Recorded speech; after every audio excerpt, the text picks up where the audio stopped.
इस प्रश्न में ये कहते हैं कि संलग्न परिपथ में R1 बराबर 100 ओम, R2 बराबर R3 बराबर 50 ओम, R4 बराबर 75 ओम तथा E बराबर 4.75 वोल्ट ज्ञात कीजिए परिपथ का तुल्य प्रतिरोध तथा प्रत्येक प्रतिरोध में प्रवाहित विद्युत धारा। तो इस प्रकार के बहुत सारे प्रश्न आपको करने के लिए आ सकते हैं, तो नो प्रॉब्लम, घबराना बिल्कुल नहीं है। सबसे पहले हम इस प्रश्न में बताने का प्रयास करेंगे इस पूरे परिपथ का तुल्य प्रतिरोध। तो तुल्य प्रतिरोध बताने के लिए अब देखते हैं प्रतिरोध कौन कौन से क्रम में ये है। सेल जो लगा रखा है वो यहाँ लगा रखा है, जैसा कि चित्र में आपको दिख रहा है। ई की वैल्यू है 4.75 वोल्ट, 4.75 वोल्ट। और R1 की वैल्यू दे रखी है इन्होंने 100 ओम, यहाँ R2 की वैल्यू दे रखी है इन्होंने कितनी 50 ओम,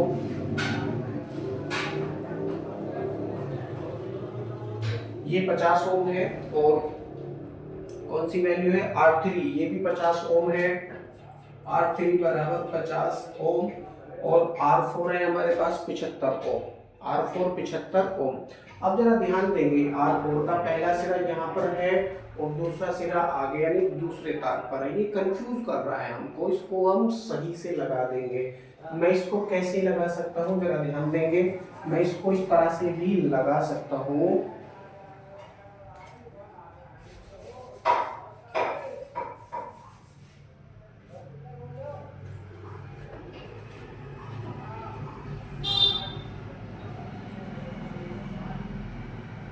इस तरह से। No problem. ओके, ये कौन सा हो गया प्रतिरोध R40 हो गया, R4। R2 की वैल्यू 50 ओम है, R3 की वैल्यू 50 ओम है, R4 की वैल्यू कितनी है 75 ओम है, कितनी 75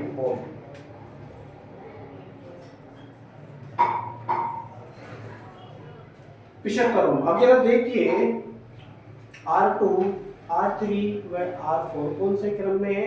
अलग अलग तारों से जुड़े होने के कारण ये समांतर क्रम में आ जाते हैं। ठीक है, समांतर क्रम में आ जाते हैं। अब मैं इसको कुछ ना कुछ नाम देना चाहूंगा। मैं इस भुजा को नाम बिंदु ए व बी दे देता हूं, क्योंकि ये जोड़ने के पश्चात क्योंकि समांतर क्रम में है, समांतर क्रम में जब इनको हम ऐड करेंगे तो कोई ना कोई तुल्य प्रतिरोध ज्ञात हो जाएगा इन तीनों प्रतिरोधों का। वो वाला प्रतिरोध बिंदु ए व बी के बीच में लिखा जाएगा। ठीक है, उसके पश्चात ही आर और इनका श्रेणी क्रम में आ जाएगा। आगे बहुत सारी चीजें हम इसमें ऐड करेंगे। देखते हैं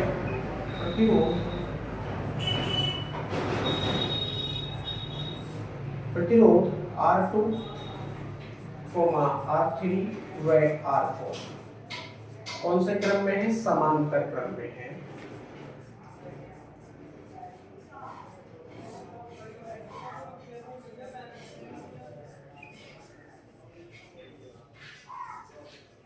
समांतर क्रम में है, इसलिए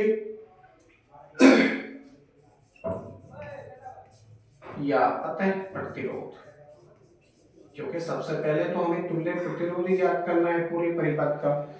इन दोनों के तीनों के बीच में तुल्य प्रतिरोध कितना हो जाएगा, 1/r। मैं इसको कर लेता हूं 1/r बराबर 1/r2 plus 1/r3 plus 1/r4।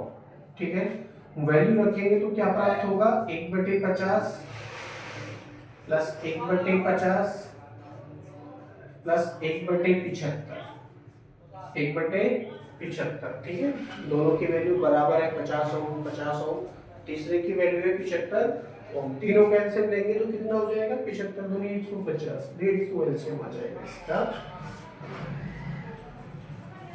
50 से कटेगा 3 बार, ये कटेगा 3 बार, 75 से कटेगा 2 बार। ठीक है,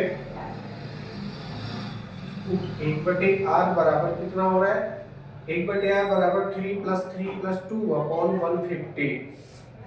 या करके कर लेंगे r बराबर 150 बटे 8, 2 से काट लेंगे इसको चाहे तो या डायरेक्टली इनको 8 से काटा है इन्होंने, 8 से डायरेक्टली काटा है तो 18.75 18.75 ओम ये हमको प्राप्त हुआ है। यानी R की वैल्यू कितनी प्राप्त हुई है? 18.75 ओम हमको प्राप्त हुई है। तीनों के स्थान पर हम 18.75 ओम का प्रतिरोध लगा देंगे तो वो अकेला उतना ही काम करेगा जितना कि ये तीनों समांतर क्रम में कर रहे थे। अब इन तीनों को हटा देंगे, हटा दीजिए या छुपा दीजिए। अब क्या बचा? बिंदु ए में बी बचा और ये R1 बचा। इनके बीच में एक ही तार होने के कारण ये श्रेणी क्रम में है। ठीक है, लिखेंगे अब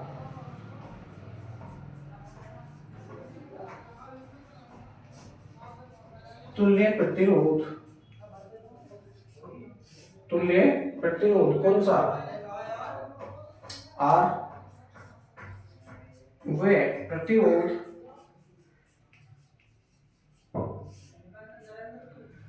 R1 कौन से क्रम में है? श्रेणी क्रम में है, इसलिए परिपथ का तुल्य प्रतिरोध, परिपथ का तुल्य प्रतिरोध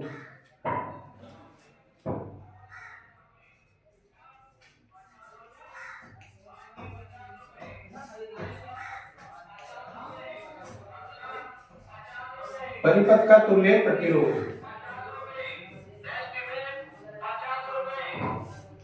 तुल्य प्रतिरोध हो जाएगा R equal to R1 plus R2, ये सूत्र होता है, कर लेंगे तो हो जाएगा R डैश बराबर R प्लस R1। रखेंगे वैल्यू,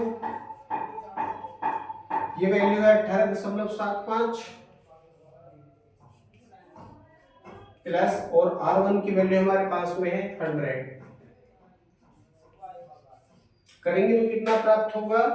R डैश बराबर 118.75 ओम, 118.75 ओम हमको प्राप्त होगा। यानी पूरी परिपथ का तुल्य प्रतिरोध कितना हमको प्राप्त हुआ है? 118.75 ओम हमको प्राप्त हुआ है। ये पहला आंसर हमको प्राप्त हुआ है। पूछते हैं प्रत्येक प्रतिरोध में प्रवाहित धारा, प्रत्येक प्रतिरोध में प्रवाहित वैद्युत धारा। तो मान लेंगे R1 में प्रवाहित होने वाली वैद्युत धारा कौन सी है? I1 है। R2 में प्रवाहित होने वाली वैद्युत धारा I2 है। R3 में प्रवाहित होने वाली वैद्युत धारा I3 है और R4 में प्रवाहित होने वाली वैद्युत धारा I4 है। ठीक है, ये हमने मान ली है। हम सबका मान अलग अलग ज्ञात करेंगे।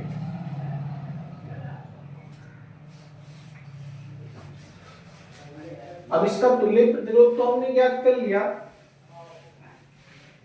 तुल्य प्रतिरोध ज्ञात होने से सेल से प्रवाहित होने वाली वैद्युत धारा हम ज्ञात कर सकते हैं। लिखेंगे स्नेह का चिन्ह लगाकर, सेल से प्रवाहित वैद्युत धारा या फिर परिपथ में प्रवाहित होने वाली धारा, परिपथ में प्रवाहित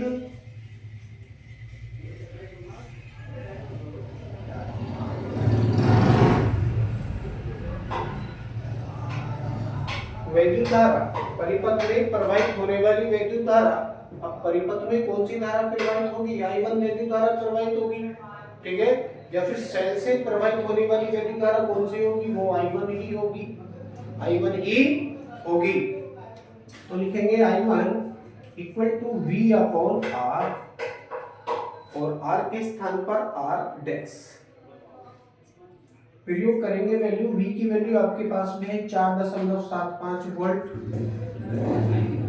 4.75 वोल्ट बटे R डैश।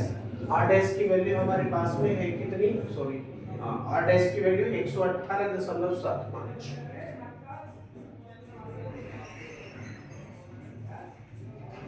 118.75 से यदि 4.75 को डिवाइड करेंगे तो आएगा 0.04।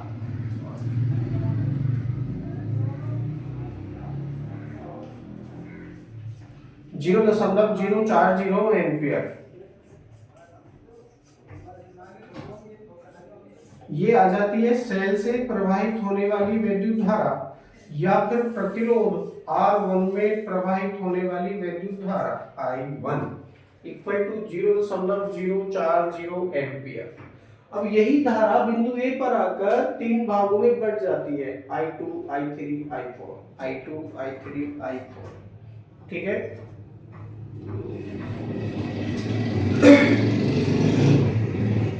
अब बिंदु ए व बी के बीच में तुल्य प्रतिरोध हमने ज्ञात कर लिया था, वो R था।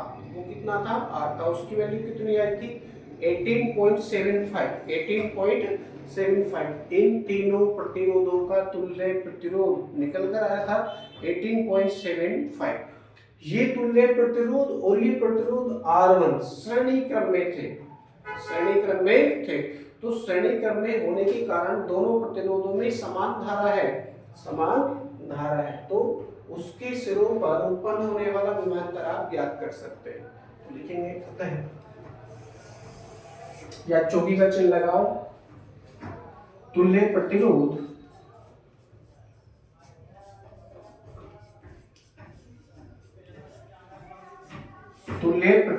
R व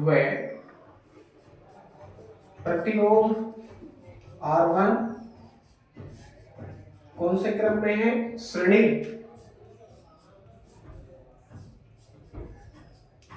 क्रम में है,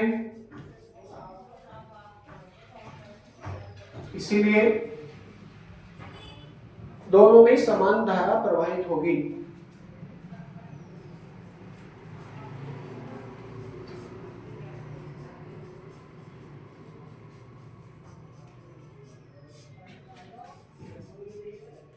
समान धारा प्रवाहित होगी।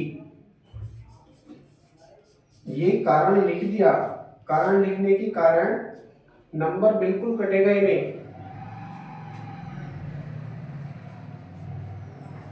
समान धारा प्रवाहित होगी, अतः तुल्य प्रतिरोध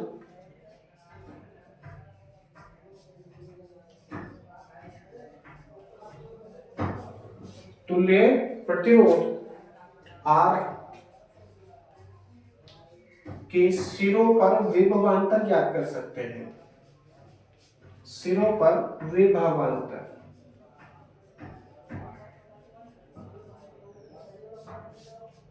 क्या हो जाएगा? V। और V के सापेक्ष में यदि आप A B लिख दें तो नो प्रॉब्लम, क्योंकि तुल्य प्रतिरोध कहाँ है? बिंदु A व B के बीच में है। तो मैं इसको VAB कर लेता हूं, इक्वल टू क्या सूत्र है? IR। और I के स्थान पर क्या प्रयोग करेंगे? I1, क्योंकि सेल से प्रवाहित होने वाली वैद्युत धारा कौन सी है? I1 है। तो I1 into R ये हो जाएगा। वैल्यू प्रयोग करेंगे तो VAB इक्वल टू I1 की वैल्यू है 0.040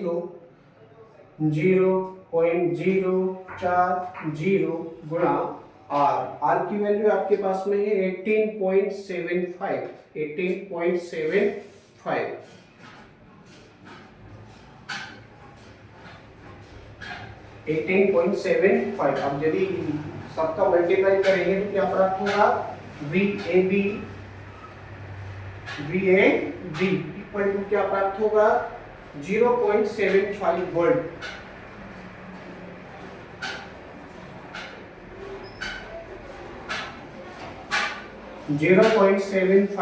इतना विभवांतर है बिंदु A व B के बीच में। बिंदु A व B के बीच में जो तुल्य प्रतिरोध है R, उसके सिरों पर 0.75 वोल्ट का विभवांतर है। तो इसके सहारे आप I1 के सिरों पर उत्पन्न होने वाला या R1 के सिरों पर उत्पन्न होने वाला विभवांतर भी बता सकते हैं। वो कितना हो जाएगा? यदि 4.75 में से यदि मैं 0.75 माइनस कर दूंगा तो बाकी जो वोल्टेज है वो R1 के सिरों पर उत्पन्न हो जाएगा। यानी R1 के सिरों पर उत्पन्न होने वाला विभवांतर कितना है, 4 वोल्ट का है। कितना, 4 वोल्ट। ये 4 वोल्ट हो गया। अब बिंदु ए व बी के बीच में विभवांतर कितना है, 0.75 वोल्ट का है। अब चूंकि R2, R3, R4 समांतर क्रम में है तो इनके सिरों पर भी उत्पन्न होने वाला विभवांतर 0.75 वोल्ट ही होगा। ठीक है, तो कारण लिखिए।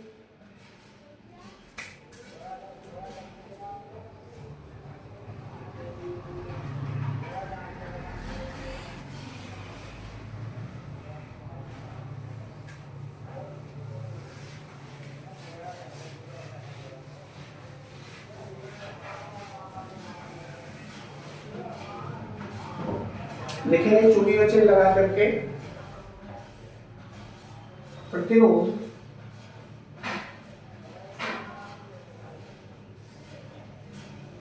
R2, R3 व R4 समांतर क्रम में है।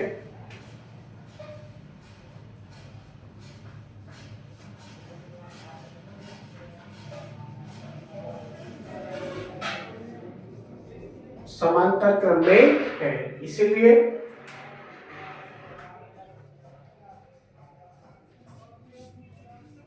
इनके सिरों पर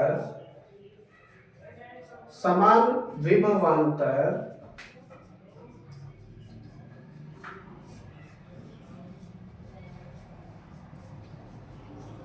और समान विभवांतर कौन सा, VAB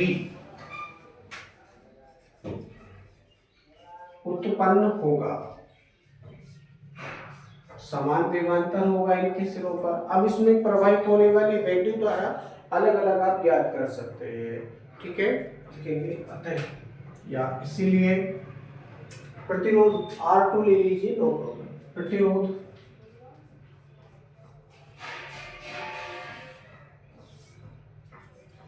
R2 में प्रवाहित धारा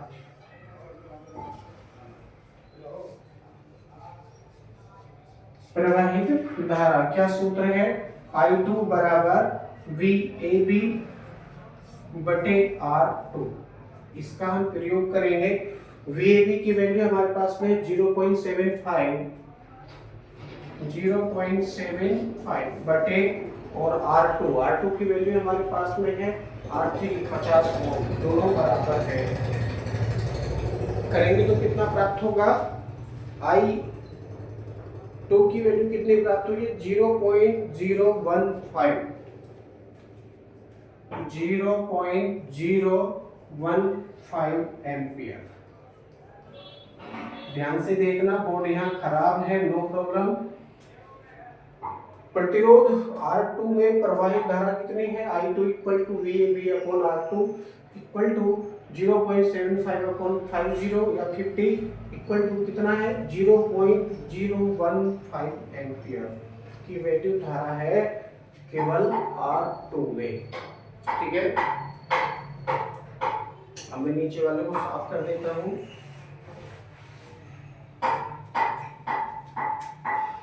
लिखेंगे इसी प्रकार, प्रतिरोध R3 में प्रवाहित धारा ये भी इतनी हो जाएगी। I3 करके आप इसको फाइंड कीजिए, I3 equal to VAB upon R3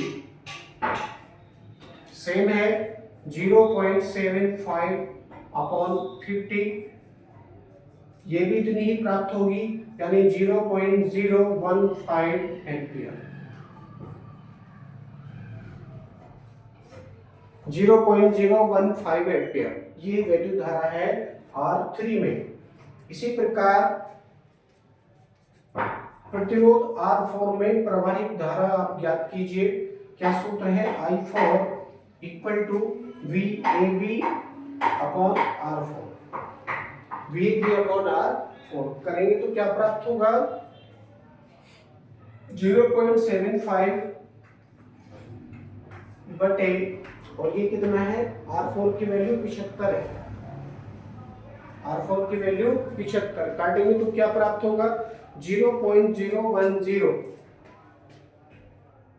यानी I4 की वैल्यू कितनी प्राप्त होगी, डिवाइड करेंगे तो 0.010 एम्पियर। यहाँ आने के पश्चात यह प्रश्न आपका कंप्लीट हो जाता है। चारों प्रतिरोधों में हमने अलग अलग वैल्यू धाराएं ज्ञात कर ली, तुल्य प्रतिरोध भी हमने इनका बता दिया है। ठीक है, धाराओं का गुणनफल, धाराओं का अंतर, धाराओं का योगफल यदि आप बताना चाहें तो ये भी बता सकते हैं, नो प्रॉब्लम।